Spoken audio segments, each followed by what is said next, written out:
Aventurier. La terre vient de s'élever sous vos pieds. Vous êtes au niveau des nuages, sur une immense plateforme de roches, de terre et d'arbres. Est-ce vraiment une plateforme? Vous êtes sur le dos d'une créature absolument immense. Et il y a un bruit sourd, comme le tic-tac d'une horloge, les bruits sourds de ces pas immenses qui avancent à travers la forêt. On va faire un tour de table très rapide. Je vous demandez à chacun ce que vous faites, ce que vous dites, très rapidement. Diego. Oh putain. Je suis un peu en panique, un peu comme tout le monde, mais j'essaye de vite récupérer mon calme. Et ce que j'essaye de faire, le sol est toujours en roche. Bien sûr, en fait, vous êtes exactement là où vous étiez. Le sol, c'est vraiment élevé. Voilà, en fait, ce que je veux faire, je voudrais planter mon grappin dans le sol et m'attacher à la corde, en fait, quoi, tu vois. D'accord, très bien. Kojiro. Alors moi je vais m'accroupir légèrement pour un peu baisser mon centre de gravité, pour gagner un peu en équilibre, et j'essaie de voir un peu ce qui se passe.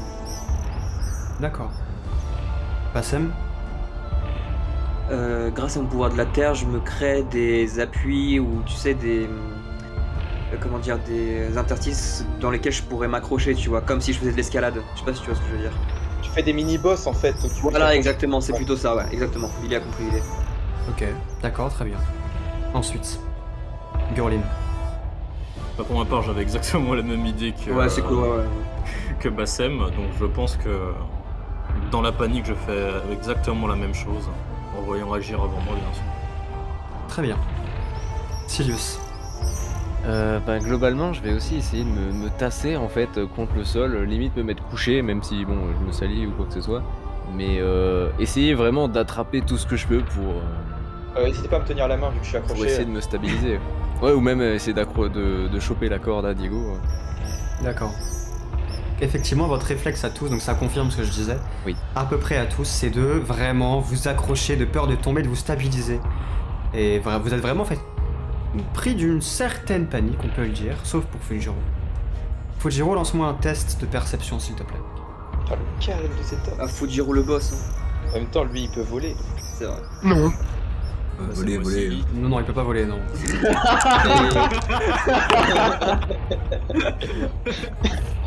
Ta gueule. Fujiro, tu remarques juste à côté de toi, à ta gauche, qu'il y a un arbuste qui est pas très grand, et il y a en fait des fruits à la couleur orangée qui émettent une lumière un peu surnaturelle qui semble scintiller. Et quand tu regardes un peu autour de toi, tu vois qu'il y a des petits bourgeons qui semblent un peu émettre cette lueur un peu surnaturelle, un peu partout où vous êtes. Et donc il y a toujours, alors qui sont représentés sur la map par ces pierres-là, et ça représente un peu le sanctuaire dans lequel vous étiez entré.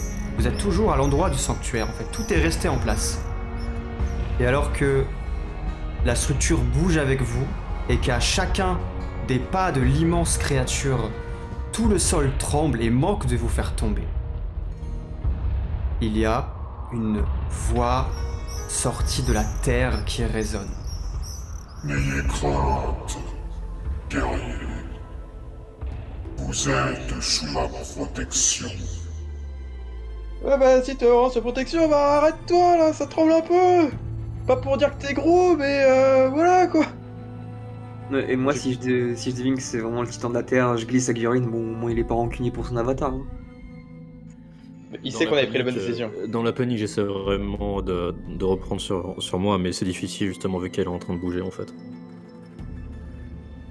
Tu murmures ces mots, Bassem, et alors que tu adressais ces mots que seul Gurlin a entendus, il y a cette voix immense. Vraiment, c'est cette voix qui résonne dans toute la forêt et par-delà. Comme si en fait, toute la terre faisait comme une pièce immense et sa voix résonnait en fait à travers l'espace et le temps.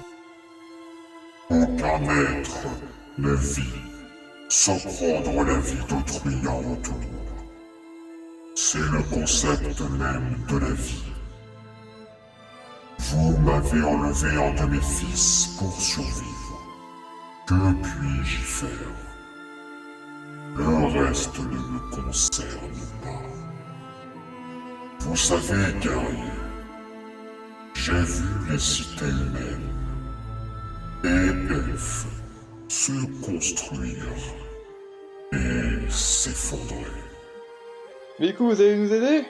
Si je le peux, oui. Mais pour cela, je dois savoir ce que vous venez faire sur ces terres malades. Cherchez-vous à entrer dans la cité interdite d'Elartraï? Fujiro, je pense on y va principalement pour toi. Bah, j'ai toujours voulu faire un peu de tourisme. Et plus sérieusement, monsieur le Titan, en fait, j'aimerais bien aller à la bibliothèque de l'Arkraï pour essayer de trouver un remède pour ma sœur. Et accessoirement, on aimerait revoir une vieille amie. Et sauver le monde aussi. Sauver le monde. Et de quelle manière? On a rencontré le cœur du monde. Il nous a envoyés en mission. C'est un peu la merde, vous êtes pas au courant?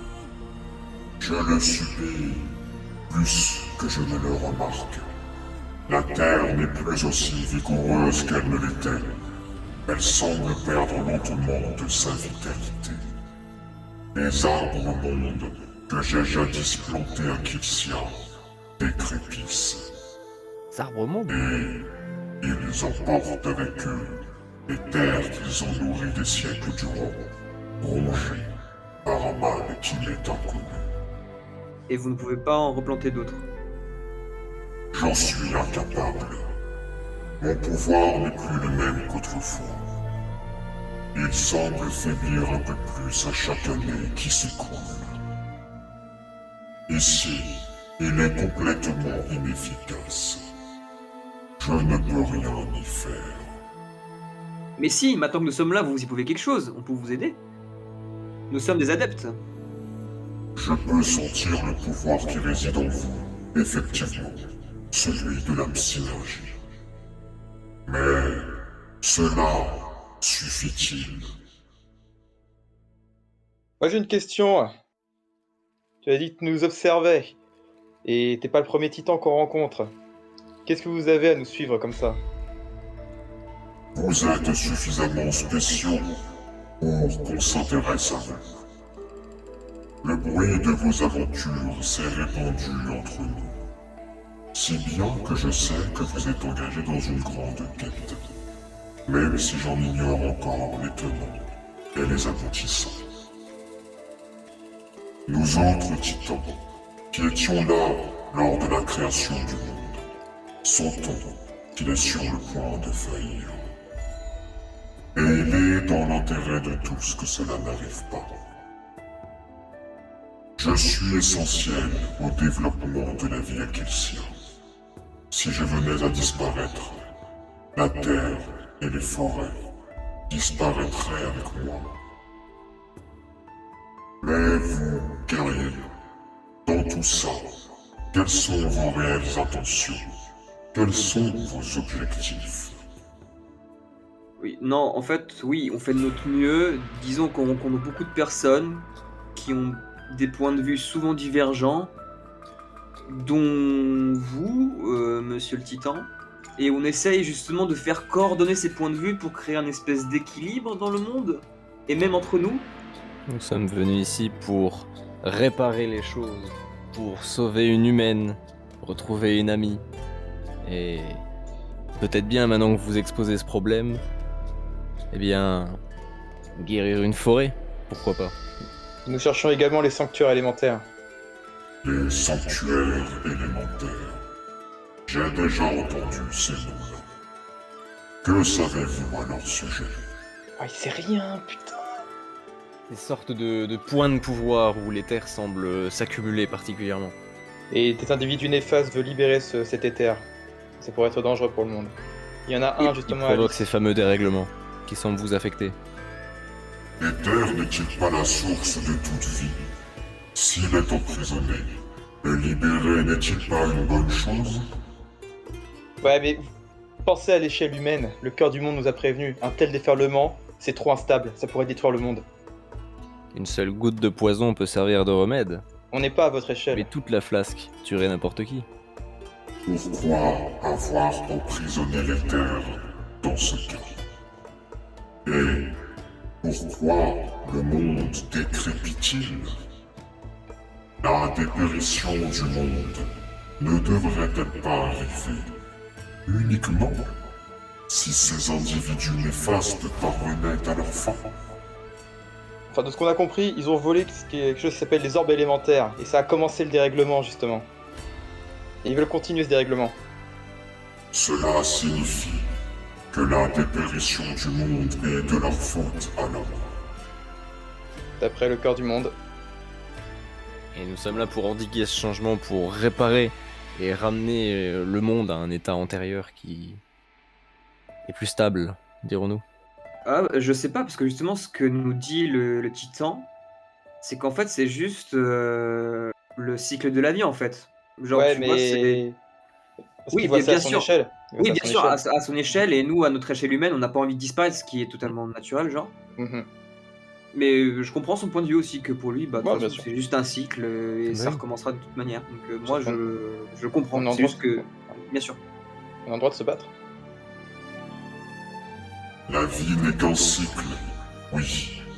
Mais si le monde dépérit, les titans disparaîtront eux aussi. Nous ne sommes pas des dieux, bien que beaucoup d'entre vous nous considèrent ainsi. Je n'ai pas l'arrogance de Kurzil pour affirmer de telles choses. Titia est ma terre natale, et je compte la préserver. Et vous aussi, je présume. On peut prouver notre valeur, on passait dans cette forêt par hasard, on voit le problème, on peut prouver notre valeur en t'aidant. Nous pouvons nous aider mutuellement. Si vous voulez aller à Elarkraï, je pourrais vous aider à vous y rendre. Les elfes ont dressé une barrière infranchissable autour de leur cité. Et la forêt est dangereuse. Je pourrais vous aider à traverser la forêt et à passer cette barrière. Ça peut être intéressant. Mais pourquoi n'as-tu pas essayé de parler avec eux comme tu parles avec nous actuellement? J'ai bien essayé. Mais les elfes ne sont plus eux-mêmes. Ceux qui sont sortis de la cité pour, je crois, tenter de résoudre la situation, ont sombré dans le désespoir. Ils perdent petit à petit espoir, en même temps que leur arbre monde dépérit. Donc si je comprends bien, faut soigner l'arbre. Si cela est possible, oui. Rendez-vous au cœur de l'arbre monde et trouvez la source du mal qui le ronge. Acceptez-vous d'effectuer cette quête? Je ne recule devant aucun défi. J'aime cet appel de l'aventure, mais je te préviens, c'est du donnant-donnant. Comme tu le sais, je fais un pacte avec Necro, c'était du donnant-donnant, j'attends la même chose de ta part. Nous avons tous à y gagner, n'est-ce pas? Le but de ma vie est de guérir des choses. On me propose le défi de guérir la création d'un titan. Et t'es pas foutu de Je ne soigner peux ton que le propre relever. pote. Attends, je vais soigner le titan d'abord et toi on verra. Hein. Je propose un tour de table de chacun pour, vous allez me dire un peu votre état mental du moment en quelques phrases, votre disposition mentale et si oui ou non, vous êtes enclin à accepter la proposition de Vénécis. On commence par Diego. Ah, pour ma part, mon instinct de pirate et de soif d'aventure a pris le dessus dans ma voix et mes gestes. Tu vois, là, on est à plusieurs centaines de mètres de hauteur. C'est comme si j'étais sur un bateau, mais dans le ciel, c'est absolument génial. Et le mec, il me propose une aventure encore plus grande que ce qu'on a vécu jusqu'à présent. Je ne peux pas ne pas accepter. Et notamment, peut-être le petit effet de récompense. Nous verrons bien. Je suis très intrigué et très excité. Très bien. Fujiro. Je suis toujours partant pour aider quelqu'un, surtout quand on me le demande gentiment. Et puis je me dis que si ça me permet d'aider les elfes, bah, avec un peu de chance, ils seront plus enclins à me laisser aller visiter leur bibliothèque. Bassem. Bon, jusque-là, je trouve que tout va bien. Parce que d'un côté, on va rencontrer le peuple elfe qui est assez rare et on va rentrer dans la cité légendaire d'Elarkraï, ce qui n'est pas rien. Le titan, si on arrive à l'aider et sauver son arbre monde, il nous promet un pouvoir supplémentaire, ce qui n'est pas négligeable si on veut affronter par la suite les Sleeves et moi pour retrouver plus facilement ma famille. Parce que plus je serai puissant, plus je pourrai parcourir le monde et trouver plus facilement ma famille. En tout cas, c'est comme ça que je le conçois. Et en plus, je pense que si on aide le peuple des elfes, on aura des alliés en plus. Donc franchement, banco, moi j'y vais tête baissée. Hein. Franchement, c'est excellent comme deal. Purline.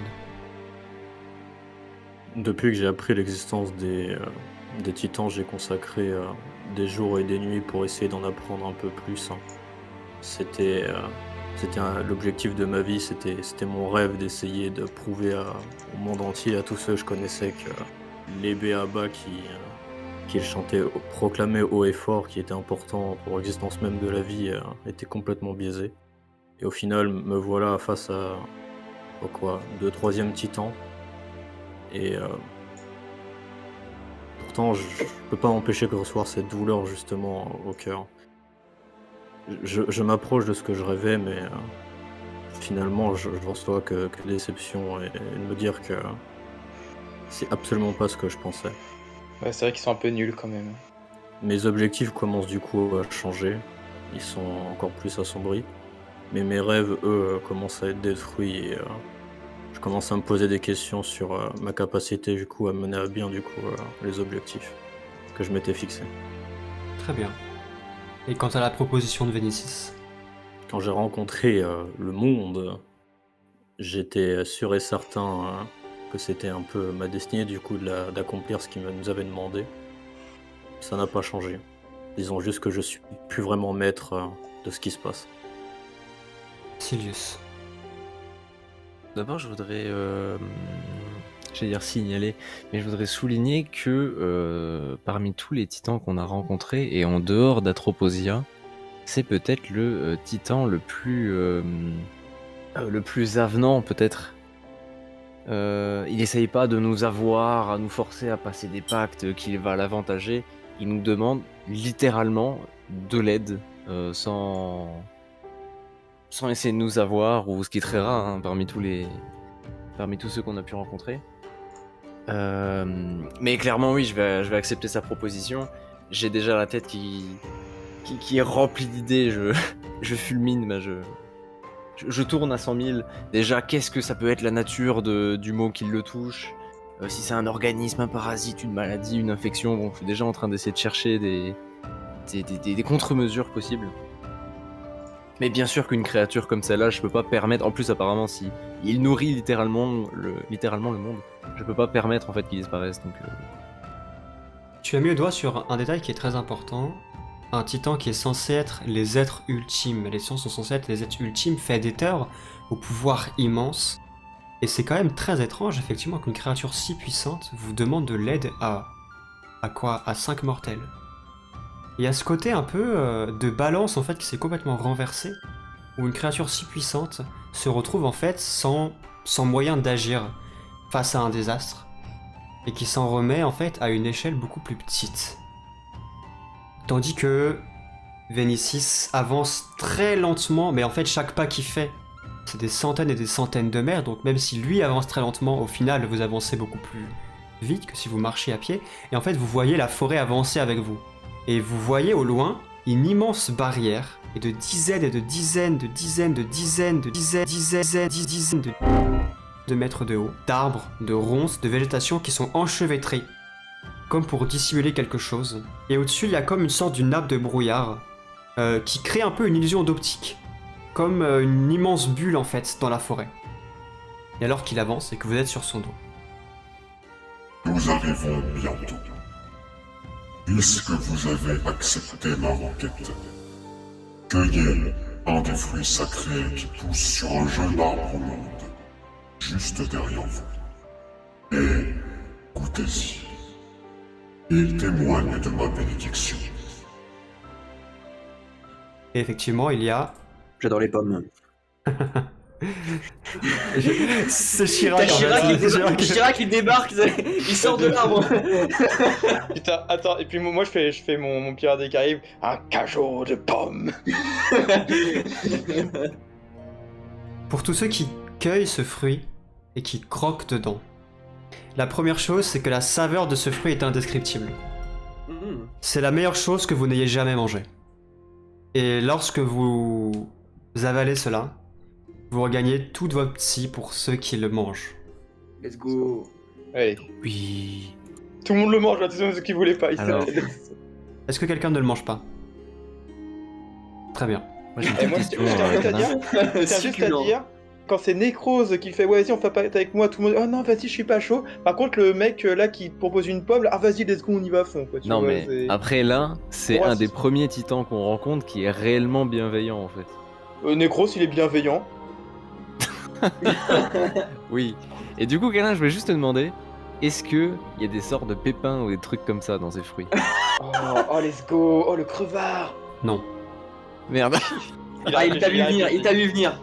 Parce qu'il dit ouais si les arbres montent, genre ça nourrit littéralement les peuples et tout, ça les permet de survivre. Je me suis dit mais je vais en planter un. Allez, adieu la fin dans le monde, let's go. Y a-t-il quelque chose que vous souhaitez dire ou faire? J'en mange une deuxième. J'en prends là, vas-y on les pique. C'est vrai ou pas?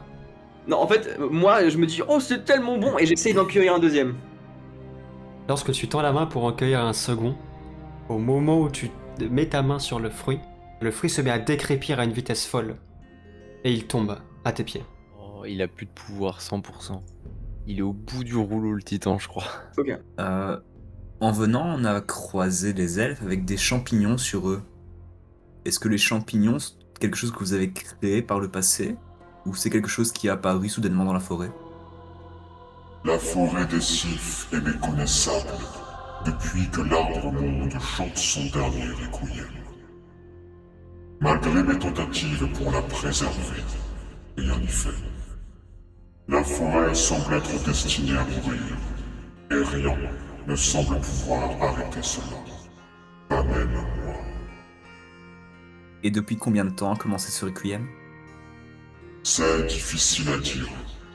Le ton, tel que vous le concevez, est assez différent de la manière dont je le conçois. La seule chose que je peux constater, c'est que mon pouvoir faiblit au fil du temps. Ça fait des années, Fujiro. Dans le carnet de l'elfe, il disait que ça fait déjà 2 ans qu'il remarquait que quelque chose ne va pas. Ok, parce que je me demandais en fait si c'était pas lié au fait, enfin, au début de votre quête. Ah, ça fait longtemps que le monde part en sucette. Si nous rendons à la forêt sa grandeur passée, est-ce que vous nous aiderez à protéger le monde, à prévenir du désastre à venir? Vous pourrez compter sur moi pour vous aider dans votre quête. Mais aussi pour vous protéger d'autres titans, qui peut-être se tourneront contre vous.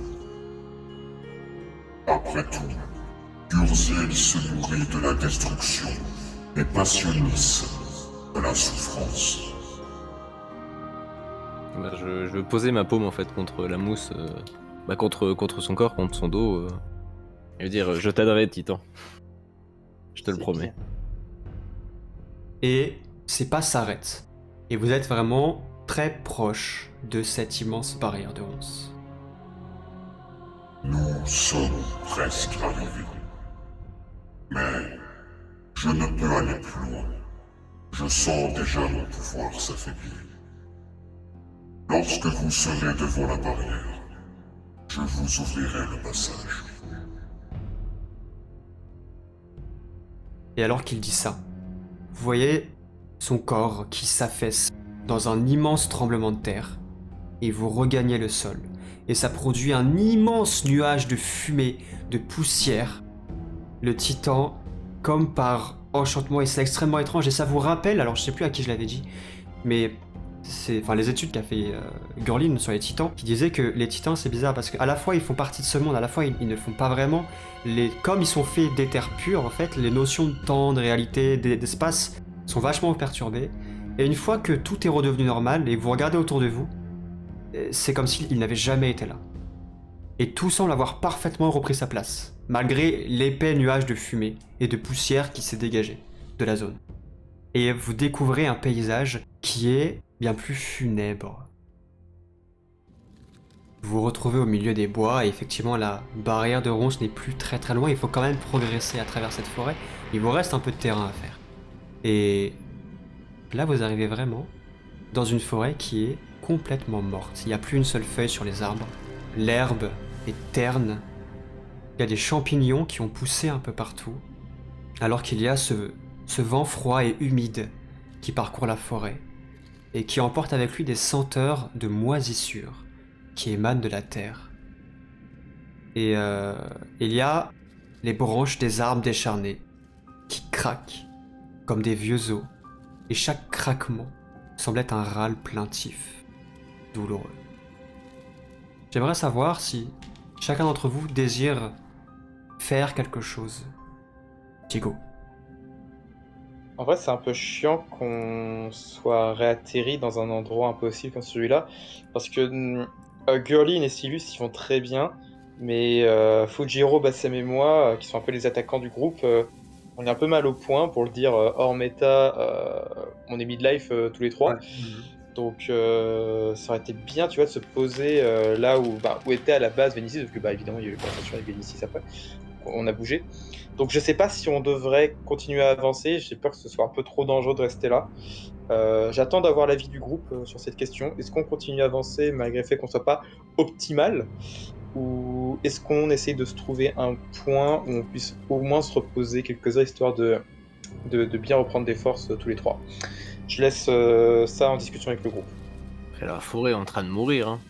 Ouais, Donc, je sais. après, bon, ça va provoquer de la pluie, ça va nous mouiller, tout ça, mais est-ce que je pourrais peut-être utiliser un don du ciel avant qu'on y aille, On va voir avec les autres. pour vous remettre un peu tout sur pied, quoi. Alors, on va finir le tour de table et ensuite je vous laisserai discuter de ça. Ouais. Fujiro. En fait, vu ce qu'il y a dans l'air, je n'ai pas envie de traîner trop longtemps ici, moi. On est condamnés. Et je me demande si je proposerais pas en fait au groupe qu'on se regroupe un peu tous et que j'essaye de générer juste une légère brise autour de nous pour essayer d'éviter de respirer trop de spores, d'être trop en contact justement avec ces champignons et cet air qui a l'air assez néfaste, assez toxique. D'accord. Bassem. Oui, avec Diego, on a pensé la même chose. Je pense qu'on s'est directement regardé, on a un peu regardé nos blessures, on se dit, si jamais. Après, Vénicis a dit qu'il ne restait plus beaucoup de chemin à faire avant d'atteindre Elarcry, donc c'est rassurant. On sait pas ce qui nous attend là-bas après. C'est ça, tout à fait. Et Ça va je suis rester de l'avis de Fujiro pour se réunir, rester soudés et ne pas rester trop longtemps dans la zone parce que moi aussi, franchement, l'odeur me dérange. J'ai pas envie d'être intoxiqué comme les autres elfes. Surtout qu'on ne connaît pas encore réellement les effets du mal. Enfin, l'effet que peut avoir le mal sur notre corps. Donc voilà, par mesure de prudence, je me mets en défensif et j'attends les directives du groupe. Gurlin. Toujours un peu, perplexe après ma discussion, notre entrevue avec Vénicis. C'est difficile un peu pour moi, du coup, de descendre et repartir finalement à l'aventure comme on l'a toujours fait. Dans d'autres circonstances, j'aurais probablement sorti le bocal et essayé de comparer, du coup, ce que je voyais et ce que j'avais pris avec moi. Mais là, je suis un peu trop... Je contrôle plus vraiment, finalement, ce que je pense. La seule chose que je suis sûr, c'est que j'ai pas envie de rester ici, tout simplement parce que tu le vois aux branches, tu le vois aux herbes, tout est en train de mourir. Qu'est-ce qui te fait dire qu'on n'est pas les suivants en fait si on reste ici? Silius. Il faut trouver un remède pour tout ça. Non, mais est-ce que... Bon, t'as déjà pris un morceau de moisissure? Oui, moi j'ai pas un truc de stockage. Parce que j'aurais bien dit en fait, sinon je prends un morceau de champignon ou un truc pour peut-être essayer de trouver un remède après, plus tard, quoi. Si tu veux le faire, tu peux. C'est le moment. Là, c'est vraiment le tour de table pour voir s'il y a une action brève ou un truc que vous voulez faire. C'est le moment de le faire ou jamais. Non, du coup, je voudrais récupérer effectivement un morceau d'un champignon qui semble bien, bien plein de spores, tu vois. Alors, tu vas tel dans ton inventaire. Amanite Insomnia. Et pour après, peut-être essayer de l'étudier après, plus tard, Conrad. Donc vous faites ceci. Et Fujiro, toi qui es le plus en avant du groupe. Je t'avais décrit dans la forêt, lorsque vous étiez entré dans cette forêt, que tu percevais des vents qui semblaient murmurer des choses, mais t'arrivais pas vraiment à discerner cela, et ça s'était en fait dissipé à mesure que vous avanciez. Et là, tu tends l'oreille, t'as ton oreille qui frétille un peu, et t'as l'impression de percevoir en fait des courants d'air, des mouvements autour de toi. Et alors que tu sais, tu t'arrêtes quelques instants pour écouter ce qui se passe, et que derrière toi, Diego et Bassem s'arrêtent aussi naturellement en te voyant toi-même t'arrêter, eh bien tu as des courants d'air qui viennent d'entre les arbres et qui semblent arriver vers Fujiro, et vous le voyez tous. Et il y a en fait Oh non! des formes humanoïdes, fantomatiques, informes, et il y a comme ça qui suivent les vents et qui viennent tourbillonner autour de Fujiro. Et Fujiro, tu es le seul à entendre des voix et des murmures à tes oreilles.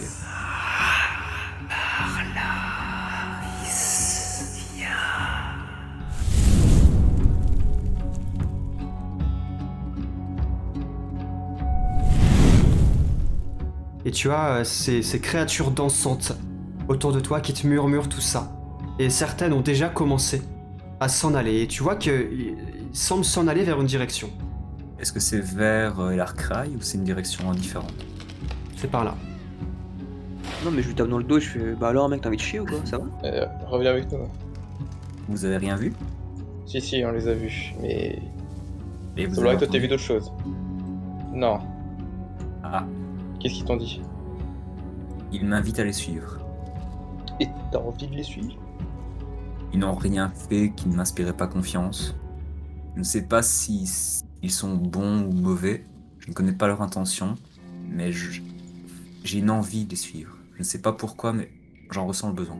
Dans tous les cas, ils vont vers notre objectif. Gorin, fais-moi un test d'intelligence passif.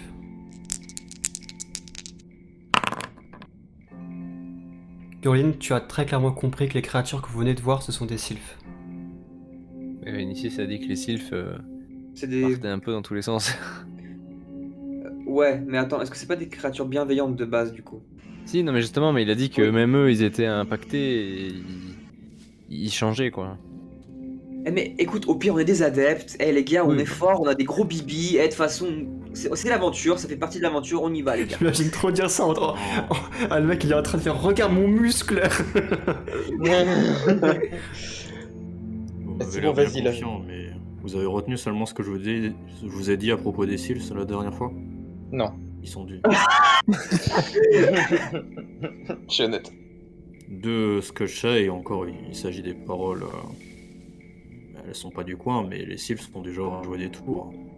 Pas à te guider vers le bon chemin. Tu n'as pas à t'inquiéter, je suis le roi pour ça. Qu'est-ce qu'ils peuvent m'apprendre? De toute façon c'est pas comme si on avait pas le monde entier à dos, donc ce serait pas les premiers à nous jouer un tour. Hein. Il y en a en terre inconnue. Bah, faut aller devant. Ouais, après c'est c'est le seul indicateur qu'on a. Que faites-vous? Je laisse Fujiro Ouais. prendre les devants. Parce que Fujiro c'est un adepte du vent, il a l'air d'avoir entendu quelque chose et je fais confiance à son instinct. Moi, je vais suivre, je suivre les sylphes, mais seulement si je vois que le groupe me suit. Si je sens qu'ils sont vraiment trop réticents, bah tant pis.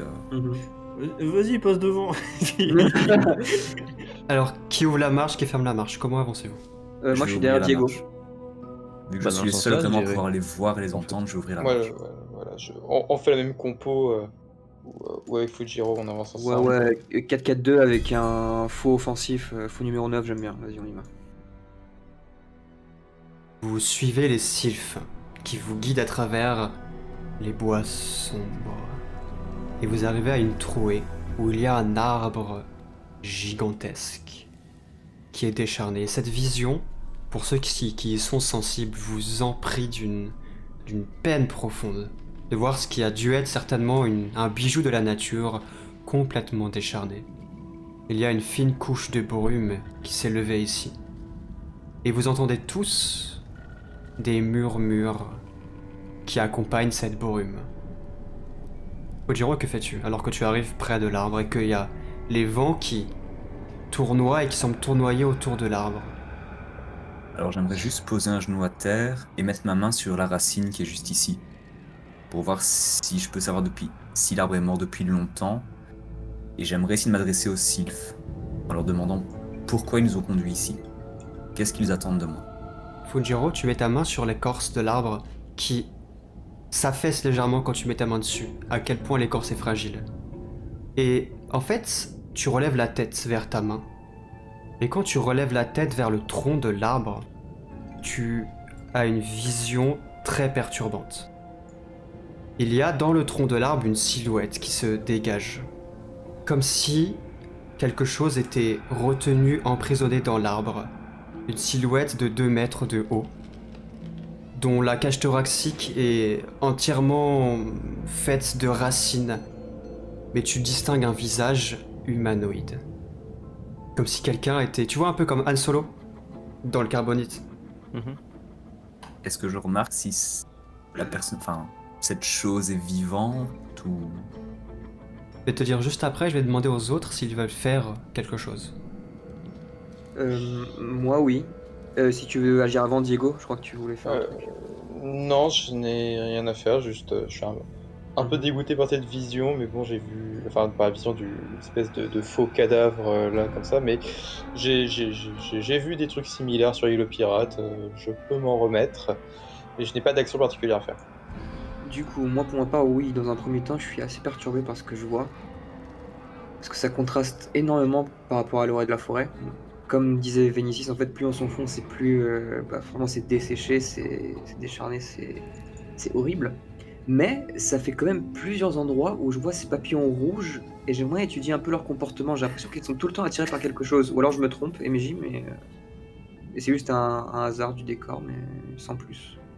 Alors c'est un hasard, mais par contre ces papillons traduisent quelque chose, c'est que les rares petits insectes, les rares petits animaux qui habitent la forêt, à son image, sont complètement différents, et effectivement ces petits papillons, ils ont des ailes écarlates, le corps complètement noir, et ils semblent être agglutinés autour des champignons. D'accord. Et les vents disparaissent lentement. En vrai, j'ai finalement, je me permets, j'ai un truc que j'aimerais savoir. C'est, on est dans un endroit mort, on peut le dire, on est face devant des esprits et tout ça.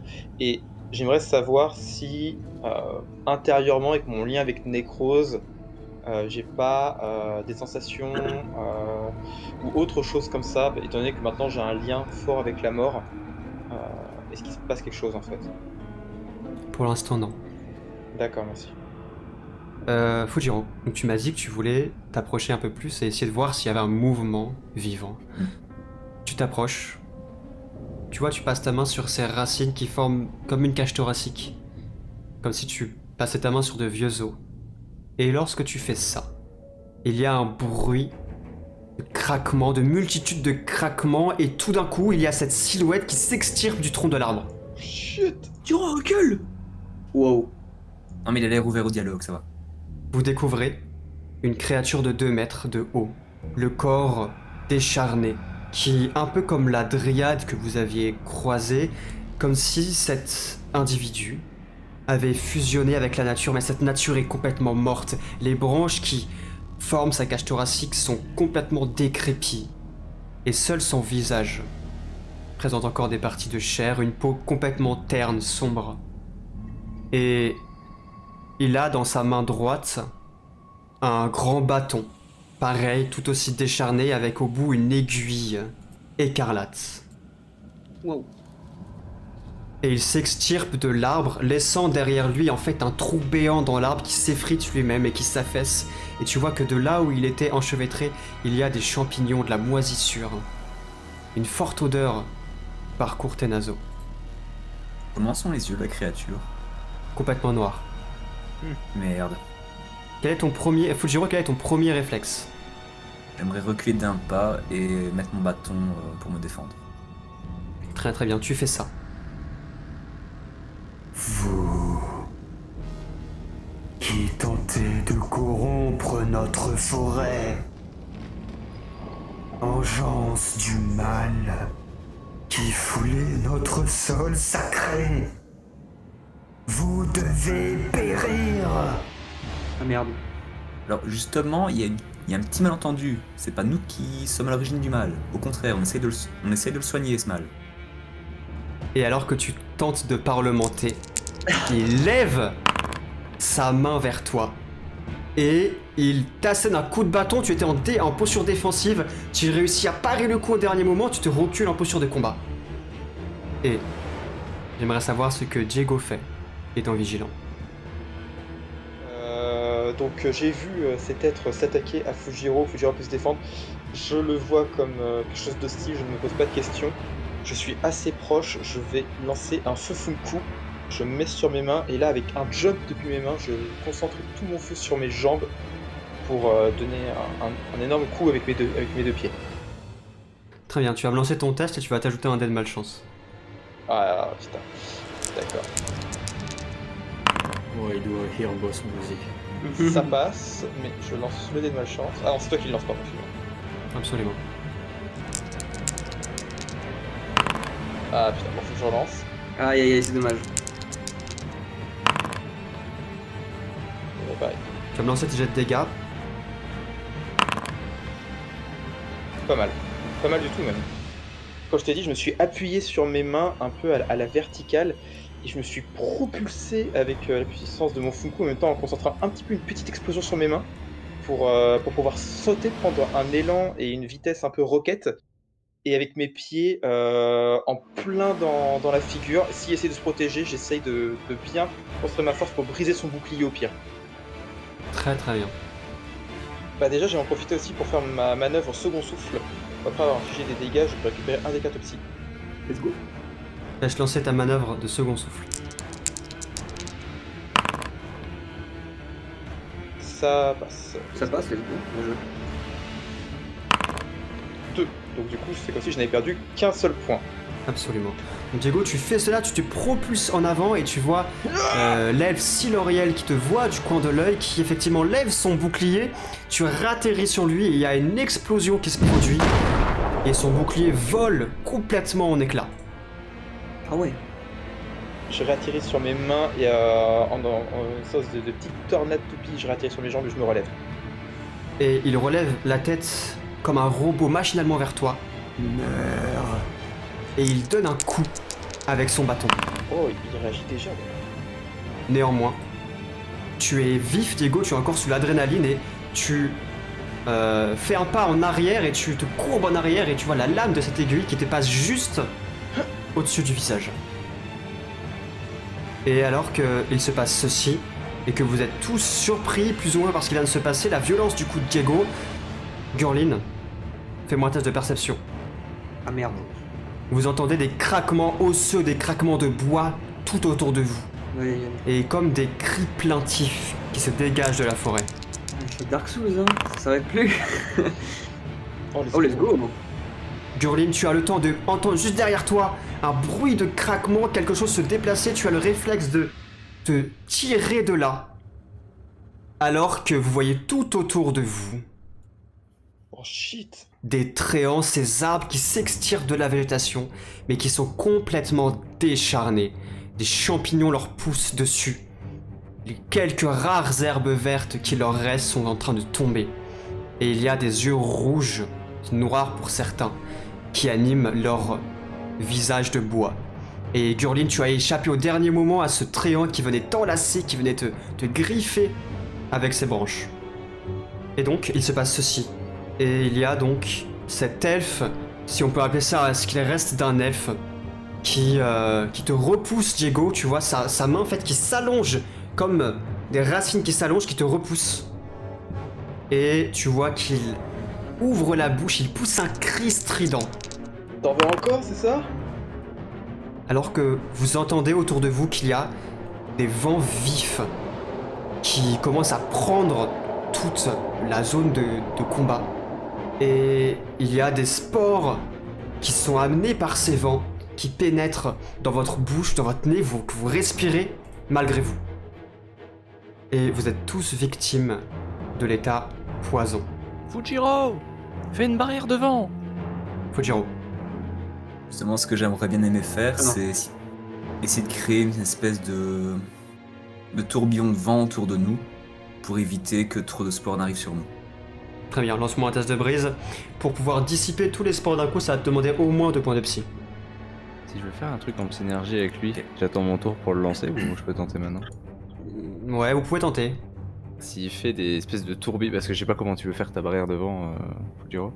En fait, c'est commencer à générer un tourbillon de vent autour de moi et le faire s'agrandir de plus en plus pour repousser les spores. Ok. Et ben en fait, je me dis, si tu fais ça, je pourrais utiliser mon frima pardon, pour genre projeter du froid à fond en fait sur cette barrière devant, pour tenter en fait de base quand les tréants vont se le prendre, tu vois, ils vont se prendre ton mur devant, et pour en plus tenter de les ralentir et de les geler, tu vois. Quelqu'un peut-il récapituler le plan? Donc moi, je vais commencer à concentrer toute ma synergie pour générer une espèce de vague de vent qui va partir de moi et former une espèce de cercle pour repousser tous les spores. Très bien. Et Sirius, du coup? Et à cela, j'essaye de concentrer ma synergie avec un frima en fait pour ajouter en fait justement peut-être des éclats de glace dans sa barrière de vent ou simplement du froid en fait. C'est dès que mon vent est passé au-dessus de nous, bah, tu veux le geler en fait. Ouais, voilà, c'est ça.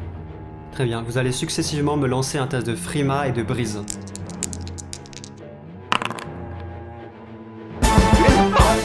Let's go!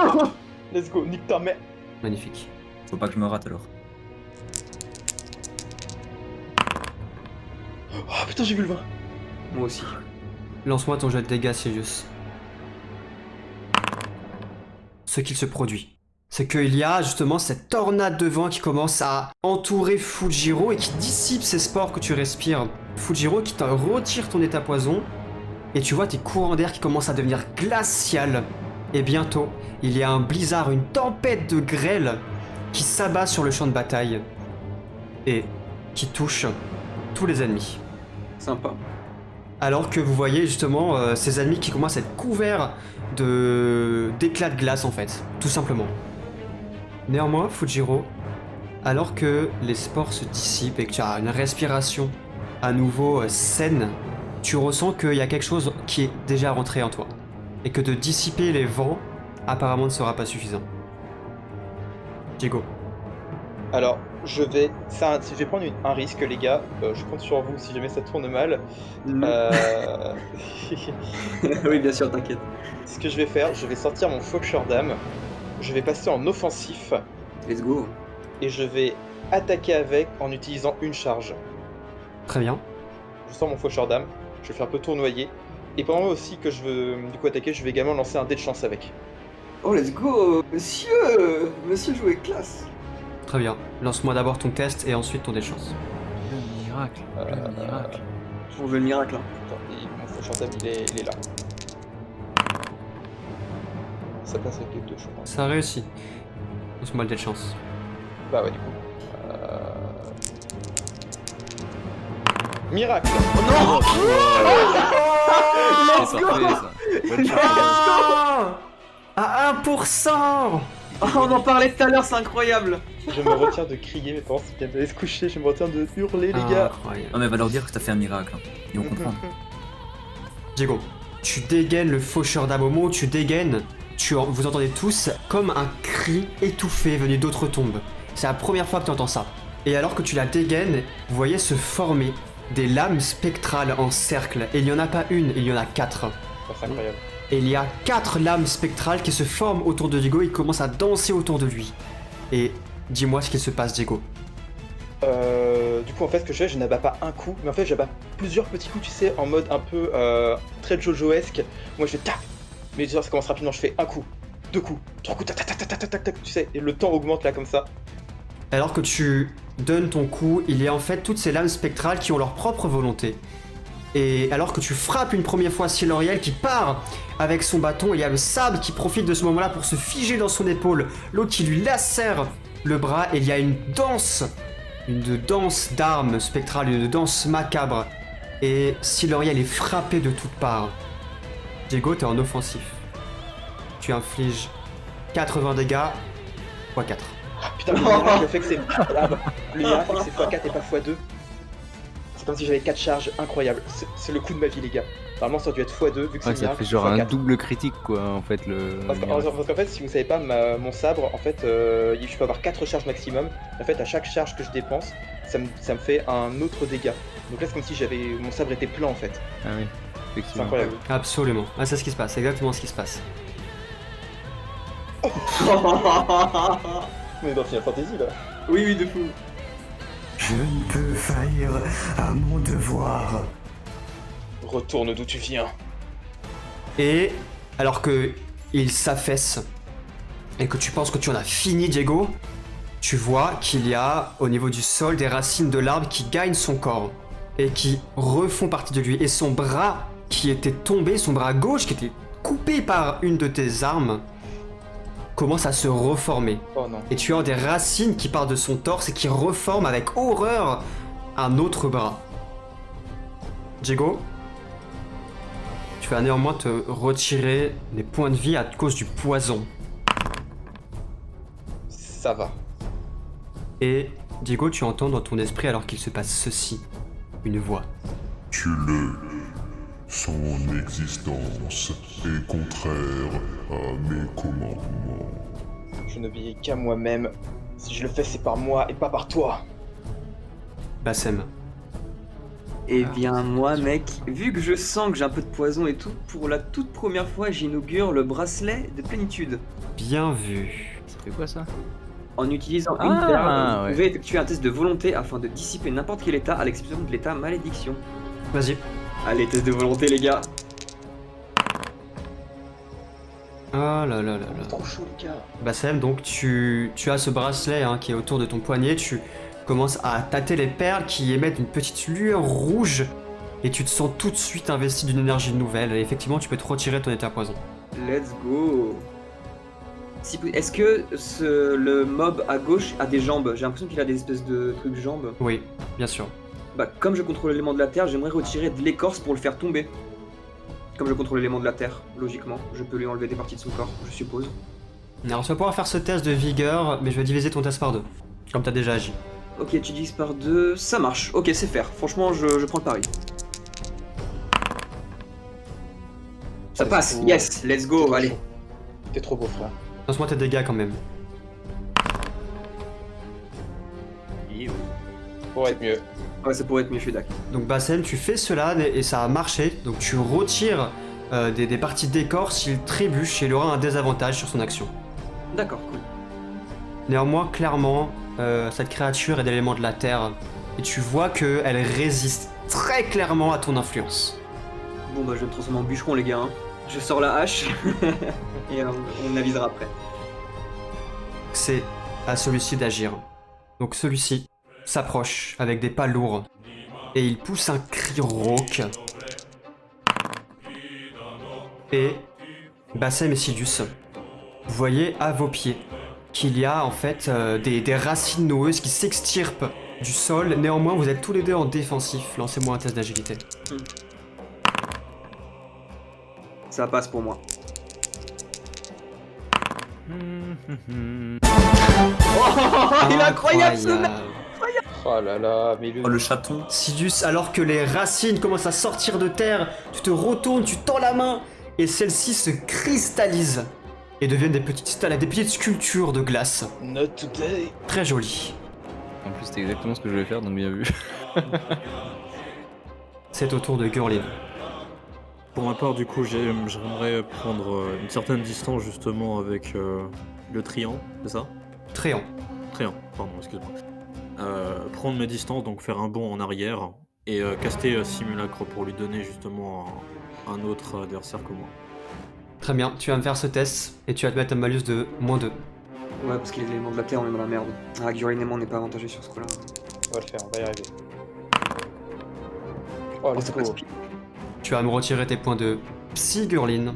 Effectivement, donc tu commences à recréer à partir de la nature environnante une copie.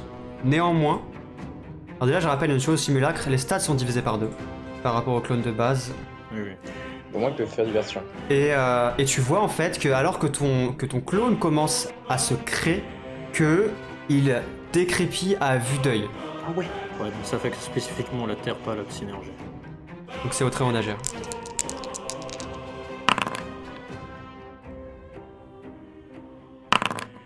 Ça a réussi sur G. Hein. Et Fujiro, tu es saisi au niveau du cou par des racines noueuses. Et il t'emporte au-dessus de lui à quasiment 2 mètres de hauteur et vient te fracasser, te fouetter contre le sol. Et tu perds 35 points de vie. Néanmoins, Iou. rien du tout. Je me suis emballé. Tu perds quand même 35. Oui. C'est tout? Mais C'est tout. pas mal. Oh, l'insolence. T'es un peu dans le rouge hein, quand même. Hein. T'es un peu dans la merde. Hein. La celui-ci d'agir. Et la créature, elle met son bras racineux dans la terre et il en ressort en fait un mur de ronces qui viennent transpercer ici le tréant. Siloriel va agir une deuxième fois avant de reprendre le tour. Et il brandit sa lance en fait vers toi. Eh, je t'attends, abomination.